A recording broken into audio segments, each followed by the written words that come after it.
Nevens de onderzoekers Jos Vaassen en Lenze Koopmans had Sportclub Heerenveen verlet van een hele nieuwe bestuurlijke structuur. Er had een breed stiftingsbestuur komen dat ook supporters, sponsors en clubvrijwilligers invloed op krijgen. Het advies is vooral om mensen maar verstand van voetbal op bestuurlijke functies te zetten. Voetbalkennis moet terugkomen. Dus dan denk ik gewoon Riemer, Foppe de Haan, oud-voetballers. Nou ja, die krijgen van de commissie die ook een rol in het geheel. Ik denk ook dat dat goed is. Als ze het zelf willen, is het een tweede. Maar ze hebben de club opgebouwd en daarom heet ze ook Icoon.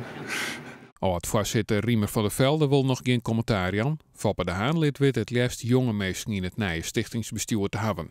Na het verschijnen van het onderzoeksrapport luidt ze driekoppig stichtingsbestuur zijn conclusies. De leden hebben geen draagvlak meer omdat ze te min dienen om de bestuurscrisis op te lossen.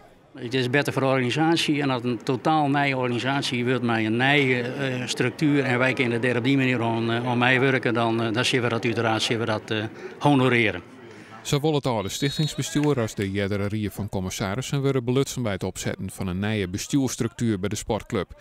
Er komt er een zogenaamde One Tire Board, maar leden die tafels houden en mensen die het uitvierende taken doen op het gebied van voetbal en commerciële zaken.